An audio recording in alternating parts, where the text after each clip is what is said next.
விருச்சிக ராசி, துலாம் லக்னம். ராசி அதிபதி செவ்வாய், லக்னாதிபதி சுக்கிரன், சந்திரன் 2ஆம் வீட்டில் இருக்காரு. இவங்க எப்படி இருப்பாங்கன்னா, துலாம் லக்னத்துடைய தன்மைகள் தான் உங்களுக்கு கேரக்டரா இருக்கும்.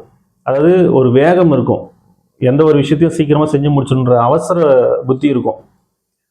அதே நேரத்தில் சுறுசுறுப்பா இருப்பாங்க, சுறுசுறுப்பா இருக்கணும்னு நினைப்பாங்க, நிறைய டாமினேட் பண்ணுவாங்க, ஒரு பிடிவாத குணம் இருக்கும். இவங்க என்ன சொல்றாங்களோ அதான் சரி அப்படின்ற எண்ணம் இவங்களுக்கு நிறைய இருக்கும். அவங்க மனசு வந்து ஒரு நிலையில இருக்காது, எதையாவது திங்க் பண்ணிக்கிட்டே இருப்பாங்க. நிறைய இடம் சுற்றி பார்க்கணுன்ற எண்ணம் அதிகமாக இருக்கும் உங்களுக்கு. அதே நேரத்தில் ஒரு மெஜாரிட்டி சைடு பேசக்கூடிய தன்மை இவங்ககிட்ட இருக்கும். அதாவது எந்த டீம் ஜெயிக்குதோ இல்லை நியாயம் யார் பக்கம் இருக்கோ அப்படி வச்சுக்கலாம், அவங்க சைடு பேசக்கூடிய எண்ணம் இவங்களுக்கு அதிகமாக இருக்கும். இதெல்லாமே அவங்களுடைய கேரக்டராக இருக்கும். பட் ப்ராக்டிக்கலாக அவங்களுடைய செயல்பாடுகள்னு வந்துட்டா ரொம்ப நிதானமாக தான் இருப்பாங்க.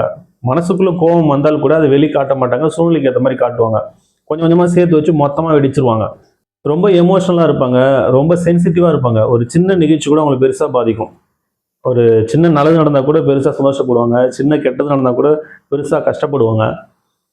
ஆனால் எந்த அளவுக்கு எமோஷனலாக இருந்தாலும் அதனுடைய புரிதல் இவங்களுக்கு அதிகமாக இருக்கும். அதை ஏற்றுக்கிற தன்மை இவங்ககிட்ட வந்துடும்.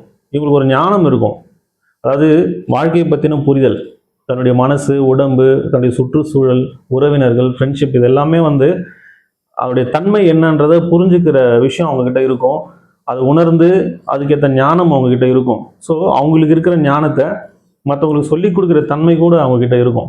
நிறைய இறக்கப்படுவாங்க, நிறைய பேருக்கு உதவி செய்ய நினைப்பாங்க. தியாக உணர்வு அதிகமாக இருக்கும். பொதுவாக விருச்சிக ராசின்னு சொன்னாலே இந்த தியாக உணர்வு இருக்கும். அதாவது தன்னுடைய சந்தோஷத்தை இழந்து மற்றவங்களுடைய சந்தோஷத்துக்காக எது வேணா இழக்கக்கூடிய தன்மை, அந்த தியாக உணர்வு இவங்ககிட்ட அதிகமாகவே இருக்கும். லக்னம், ராசி இது ரெண்டும் முதல்ல எப்படி வேலை செய்யுதுன்றதை நம்ம தெரிஞ்சுக்கலாம். இப்போது ஒரு குழந்தை பிறக்குதுன்னு வச்சுக்கோங்களேன், அந்த நேரத்தில் சூரியனுடைய கதிர்வீச்சு எந்த ராசியின் மேலே விழுந்துச்சோ அது லக்னம். ஸோ அந்த லக்னத்தை வச்சு தான் மற்ற கிரகங்களின் தன்மைகளை நம்ம ஆராய்ச்சி பண்ண முடியும். அதே நேரத்தில் சந்திரன் எந்த ராசியின் மேலே இருக்காரோ அது ஜென்ம ராசி. இப்போ ஜென்ம லக்னத்தை வச்சு அந்த ஜாதகருடைய கேரக்டர் எப்படி இருக்கும், அவருடைய சிந்தனை எப்படி இருக்கும், அவருடைய லைஃப் ஸ்டைல் எப்படி இருக்கும், இந்த ஜென்மம் ஃபுல்லாக அவருடைய பலன்கள் என்ன, எந்தெந்த காலகட்டத்தில் எப்படி இருப்பார் அப்படின்றத ஜென்ம லக்னத்தின் மூலமாக நம்ம சொல்ல முடியும். இந்த ராசி எப்படி வேலை செய்யுது அப்படின்னா, கோள்கள் சுற்றிக்கிட்டே இருக்கு இல்லைங்களா, ஒரு கோளும் ஒரு காலகட்டத்தில் ஒரு இடத்துலேருந்து இன்னொரு இடத்துக்கு பயிற்சி ஆகுது. இப்படி பயிற்சி ஆகிட்டே இருக்கும் பொழுது ஒரு பலன் கிடைக்கும். ஒரே கிரகம் ஒரு வீட்டில் இருக்கும்போது ஒரு பலன் தரும், இன்னொரு வீட்டில் இருக்கும்பொழுது வேற ஒரு பலனை தரும். ஸோ இந்த கிரகங்கள் வந்து பயிற்சி ஆகும்போது கிடைக்கக்கூடிய பலன்களை சந்திரன் எங்கே இருக்காரோ அதை வச்சு நம்ம கால்குலேட் பண்ணுறோம். அதுதான் ராசி. ஸோ நீங்கள் பார்த்தீங்கன்னா ராசி பலன் தான் எங்கேயுமே சொல்லுவாங்க. ஏன் அப்படின்னா லக்னம்ன்றது ஃபிக்ஸ்டு. நீங்கள் பிறக்கும் பொழுது இந்த ஜென்மம் ஃபுல்லாக உங்களுக்கு என்ன பலன்றதை அங்கே ஃபிக்ஸ் பண்ணியாச்சு. அதே போல் நட்சத்திரமும் அதுக்கேற்ற மாதிரி பலன்கள் இருக்குது. தசாபுத்திகள் நடத்தக்கூடிய கிரகங்களுக்கு ஏற்ற பலன்களும் உங்களுக்கு இருக்குது. ஆனால் இந்த ராசி பலன் வந்து கோள்கள் மாறிக்கிட்டே இருக்கும் பொழுது ஒரு பலன் தர்றதுனால அது பலன் மாறிக்கிட்டே இருக்கும். அதனால் ராசி பலன் நம்ம சொல்கிற மாதிரி இருக்குது. லக்னம் அப்படின்றது ஒருத்தருடைய சிந்தனை, அவருடைய கேரக்டர் எப்படி இருக்கும் அப்படின்றத சொல்லக்கூடியது. இந்த ராசி அப்படின்றது வந்து தன்னுடைய செயல்பாடுகளை பற்றி சொல்லக்கூடியது. இப்போ உதாரணத்துக்கு ஒருத்தர் கன்னி லக்னத்தில் பிறந்திருக்காருன்னு வச்சுக்கோங்களேன், அந்த கன்னி லக்னத்துக்கு உண்டான அத்தனை குணங்களும் அவருக்கு இருக்கும். மேஷ ராசியில் பிறந்திருக்காருன்னு வச்சுக்கோங்களேன், மேஷ ராசிக்கு உண்டான அத்தனை செயல்களும் அவங்க செய்வாங்க. கன்னி லக்னத்துக்கு உண்டான சிந்தனைகள் இருக்கும், ஆனால் செயல்பாடு எல்லாமே மேஷ ராசிக்கு உண்டான செயல்பாடுகள் தான் அங்கே அதிகமாக இருக்கும். ஒரு பிரச்சனை அப்படின்னா அந்த பிரச்சனை எதனால் வந்துச்சு, அதை எப்படி சரி பண்ணலாம், அதை பேசியே சரி பண்ணக்கூடிய அந்த விஷயம் எல்லாமே கன்னி லக்னத்துக்கு இருக்கும். தன்னை வந்து நம்ம தப்பு பண்ணாமலே பழி சொல்லிட்டா கூட அவங்களுக்கு அதை புரிய வச்சு ஆப்போசிட் சைடு யோசிக்கிறது, நிதானமாக இருக்கிறது, இந்த விஷயம்லாம் அந்த கன்னி லக்னத்துக்கு இருக்கும். ஆனால் மேஷ ராசியை பொறுத்த வரைக்கும் என்னை எப்படி நீங்கள் என்னை தப்பு சொல்லலாம், அந்த கோபம் வந்துடும். அந்த கோபத்தோட அந்த தன்னுடைய உணர்வு வந்து வெளிப்படுத்தக்கூடிய அந்த தன்மை மேஷராசிக்கு இருக்கும். ஸோ மனசில் பார்த்தீங்கன்னா அவங்க நிதானமாக தான் இருப்பாங்க. நம்ம வந்து அவங்கள கேட்கணும், அவங்க சைடு நம்ம என்ன நியாயத்தை கேட்கணும், அவங்க சைடு யோசிக்கணும்லாம் இருக்கும். ஆனால் செயல்படும் பார்த்தா அந்த டைமில் டக்குன்னு கோவப்பட்டுருவாங்க. அப்புறமா யோசிப்பாங்க, நம்ம வந்து இந்த மாதிரி பேசியிருக்கக்கூடாது, நம்ம பொறுமையாக இருந்திருக்கணும். ஸோ இந்த டிஃப்ரென்ஸ் வர்றதுக்கு காரணம் லக்னமும் ராசியும் கிளாஷ் ஆகுது. இப்போது ஒருத்தரை நம்ம பார்க்குறோன்னா அவருடைய கேரக்டர் என்ன, அவர் என்ன சிந்திக்கிறார், அவர் மனசில் என்ன நினைக்கிறாரு அப்படின்றத நம்ம ஈஸியாக புரிஞ்சிக்க முடியாது. அவர் என்ன செயல் செய்கிறாரோ இதை வச்சு தான் அவரை நம்ம ஒரு கேரக்டர்னு நினச்சிக்குவோம். எப்போவுமே நம்ம செய்கிற செயல்களை நம்மளால் புரிஞ்சிக்க முடியாது. நம்முடைய சிந்தனைகளை நம்ம புரிஞ்சுக்குவோம், நம்ம என்ன நினைக்கிறோன்றது நமக்கு தெரியும். ஆனால் நம்ம என்ன செய்கிறோம், நம்முடைய செயல்பாடு எப்படி இருக்குது அப்படின்றத நம்மளால் அவ்வளோ சீக்கிரம் அனலைஸ் பண்ண முடியாது. லக்னத்தின்படி நம்முடைய கேரக்டர் என்ன, ராசியின்படி நம்ம என்ன செயல்பாடுகள் செய்வோம், இது ரெண்டையும் நம்ம தெளிவாக புரிஞ்சுக்கிட்டோம் அப்படின்னா நம்மளை அனலைஸ் பண்ணுறது ஈஸி, லைஃப் ஈஸியாக கொண்டு போக முடியும். இவங்களுக்கு லக்னத்துலேருந்து 2ஆம் வீட்டில் சந்திரன். பொதுவாக சந்திரன் இருக்கிற இடத்த பொறுத்து பலன் சொல்கிறதுக்கு நிறைய விதிகள் இருக்குது, விதி விலக்குகளும் இருக்குது. முக்கியமாக சொல்லணும்னா இவங்க வந்து அடிக்கடி பொய் சொல்லக்கூடிய கட்டாயம் ஏற்படும். பொய் சொல்லி அதை மேனேஜ் பண்ண முடியாமல் அதனால் பெரிய மனக்குழப்பத்தில் மாட்டிக்கிட்டு ஸ்ட்ரெஸ்ஸில் இருக்கக்கூடிய வாய்ப்புகள் இவங்களுக்கு அதிகமாக இருக்கும்.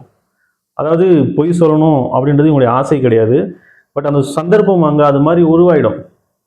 பொய் சொல்கிறதுனால தான் மற்றவங்களை காப்பாற்ற முடியுன்ற சூழல் அவங்களுக்கு ஏற்படும். ஸோ சின்ன சின்ன பொய் சொல்லி அது மூலமாக மனசு சங்கடம், மனசு கஷ்டம் ஏற்படக்கூடிய வாய்ப்புகள் இவங்களுக்கு அதிகமாக இருக்கும்.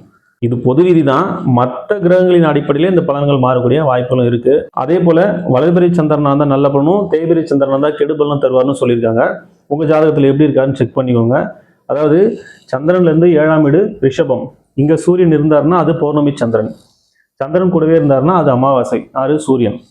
ஒருவேளை இங்கே மிதுனத்திலிருந்து துலாம் வரைக்கும் இங்கே எங்கேயாவது சூரியன் இருந்தார்னா அது வளர்பிறை சந்திரன். தனுசுல இருந்து மேஷம் வரைக்கும் இங்கே எங்கேயாவது சூரியன் இருந்தார்னா அது தேய்பிறை சந்திரன். உங்களுக்கு ஒருவேளை தேய்பிறை சந்திரனா இருக்குது அப்படின்னா அதுக்காக நீங்கள் கவலைப்பட தேவையில்லை. தேய்பிறை சந்திரனை பார்த்து நீங்கள் பயப்படலாம் வேண்டாம்.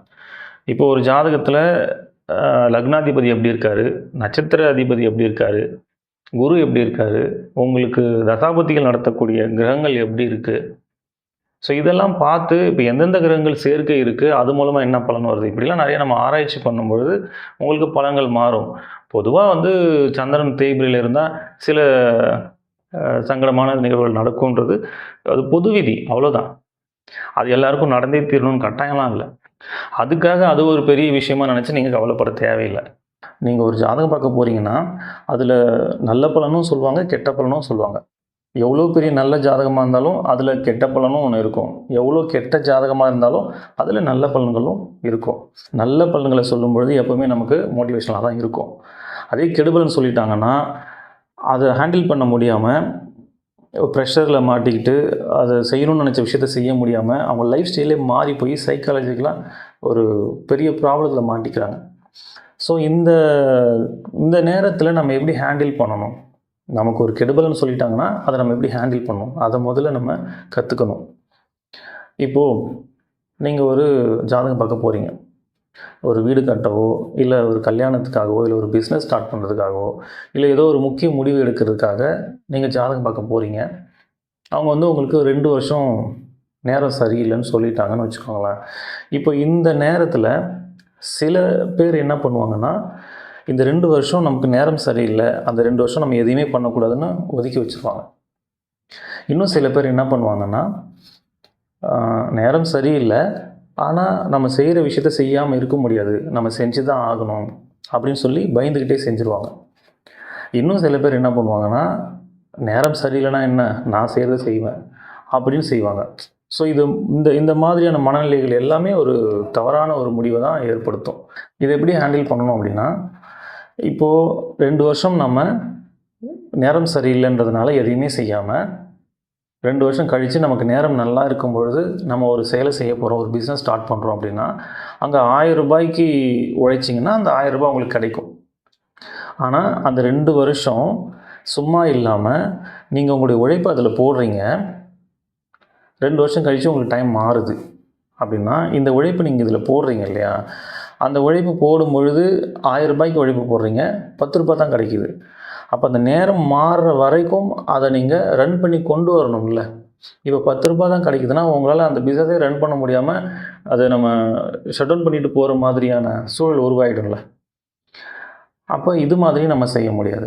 அப்போ என்ன செய்யணும்னா, இந்த 2 வருஷம் சும்மா இருக்க முடியாது. அதுக்கு நம்ம ஒரு பிஸ்னஸ் ஸ்டார்ட் பண்ண போகிறோம்னா அதில் பெருசாக பாதிப்பு ஏற்படாத மாதிரி நம்ம பரிகாரங்கள் பண்ணிக்கலாம். இப்போ பரிகாரம் பண்ணுறதுனால சுத்தமாக நமக்கு அது நஷ்டமே ஆகாதான்னா கண்டிப்பாக நஷ்டங்கள் இருக்கும்.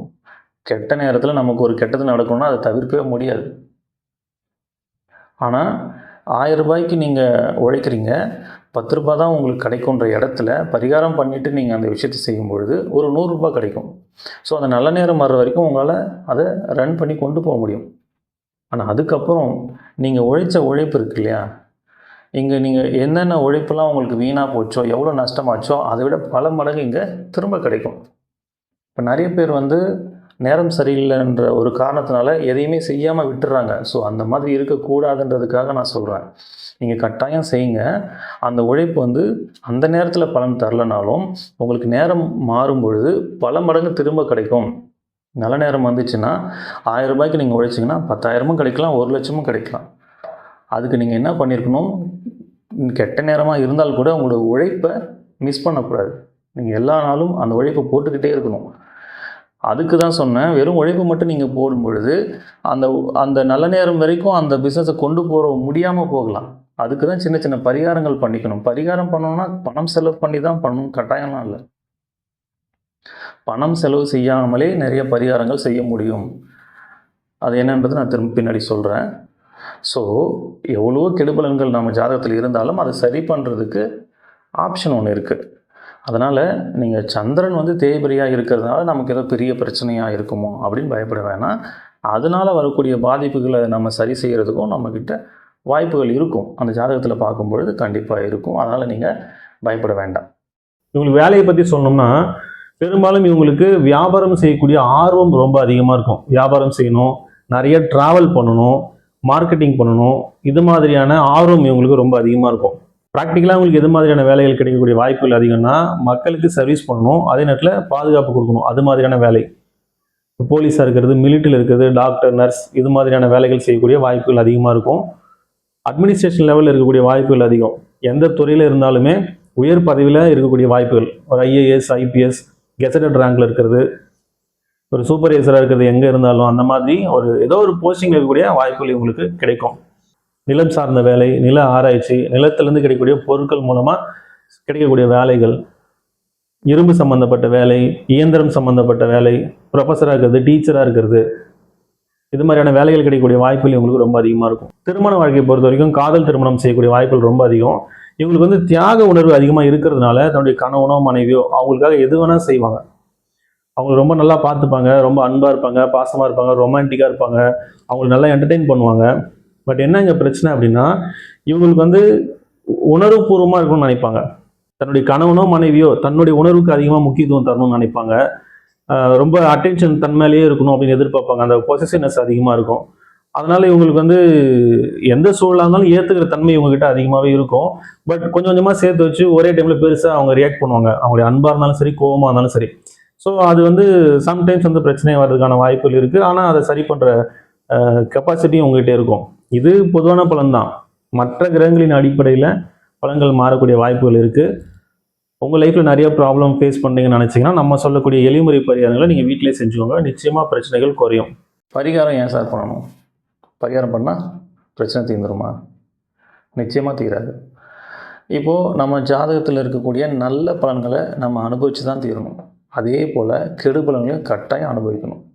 அதுக்கு தான் பிறந்திருக்கோம். அப்புறம் எதுக்கு பரிகாரம் பண்ணணும்? பரிகாரம் பண்ணால் அந்த பிரச்சனையினால் ஏற்படக்கூடிய விளைவுகளை குறைக்க முடியும். அந்த பிரச்சனையை ஃபேஸ் பண்ண முடியும். அந்த பிரச்சனையை கடந்து போகிறதுக்கான வழிகள் நமக்கு கிடைக்கும். எப்போவுமே நம்ம பிரச்சனையை பார்த்து பயப்பட மாட்டோம். அந்த பிரச்சனையினால் ஏற்படக்கூடிய விளைவுகளை நினச்சி தான் நம்ம பயப்படுவோம். அந்த விளைவுகள் தான் நமக்கு சிரமத்தை கொடுக்கும். இப்போ உதாரணத்துக்கு இந்த உதாரணம் நான் நிறைய இடத்துல சொல்லியிருக்கேன். இருந்தாலும் எளிமையாக இருக்கிறதுனால நான் திரும்பவும் இதையே சொல்கிறேன். இப்போ நம்ம கீழே விழுந்துட்டோம் அப்படின்னா, கீழே விழுறோம் அப்படின்றது ஒரு பிரச்சனை தான். கீழே விழுந்தால் நமக்கு அடிபடாது, வலிக்காதுன்னா கீழே விழுறதை நினச்சி நம்ம ஏன் பயப்பட போகிறோம்? இப்போ கீழே விழுறது ஒரு நிகழ்வு, ஒரு பிரச்சனைன்னு வச்சுக்கலாம். ஆனால் அதனுடைய விளைவு எப்படி இருக்கலாம்? ஒன்றுமே நடக்காமல் நம்ம எழுந்துடலாம், இல்லை கை காலில் முறிவு ஏற்படலாம், இல்லை 6 மாதம் படுத்து படுக்கையாக இருக்கலாம், இல்லை உயிர் போகிற அளவு கூட பாதிப்பு ஏற்படலாம். அப்போது கீழே விழுறது ஒரு பிரச்சனை, ஆனால் அதோடைய விளைவுகள் மாறிக்கிட்டே இருக்கு இல்லையா?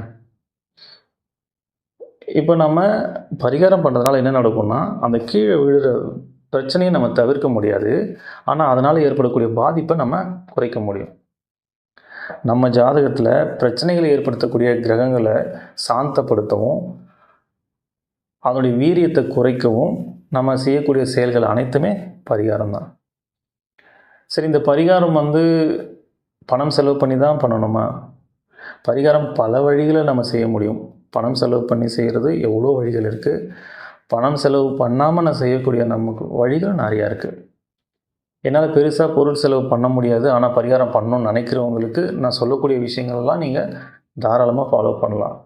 இது எந்த ராசிக்கும் எந்த நட்சத்திரத்துக்கும் பர்டிகுலராக நம்ம சொல்லலை. பொதுவாக யார் வேணாலும் செய்யக்கூடிய எளிமையான பரிகாரங்கள். முதல்ல சூரியனுக்கு சமர்ப்பணம் செய்யணும். தினமும் காலையில் குளிச்சுட்டு மொட்டை மாடியில் போய் நின்று, இல்லை வீட்டுக்கு வெளியில் போய் நின்று சூரியனை பார்த்து கையில் தண்ணி அள்ளி இப்படி கீழே கொட்டுங்க. சூரியனை பார்த்து இப்படி கீழே கொட்டுங்க. சமர்ப்பணம் சொல்லி செய்யுங்க. ஒவ்வொரு பௌர்ணமி அன்னைக்கும் திருவண்ணாமலைக்கு கிரிவலம் போயிட்டு வாங்க.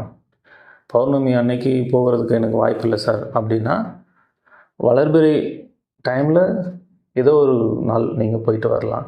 இல்லை அப்போவும் என்னால் முடியாது, எனக்கு எப்போ டைம் கிடைக்குன்னே தெரியல அப்படின்னா, அட்லீஸ்ட் திருவண்ணாமலைக்கு போயிட்டு வாங்க.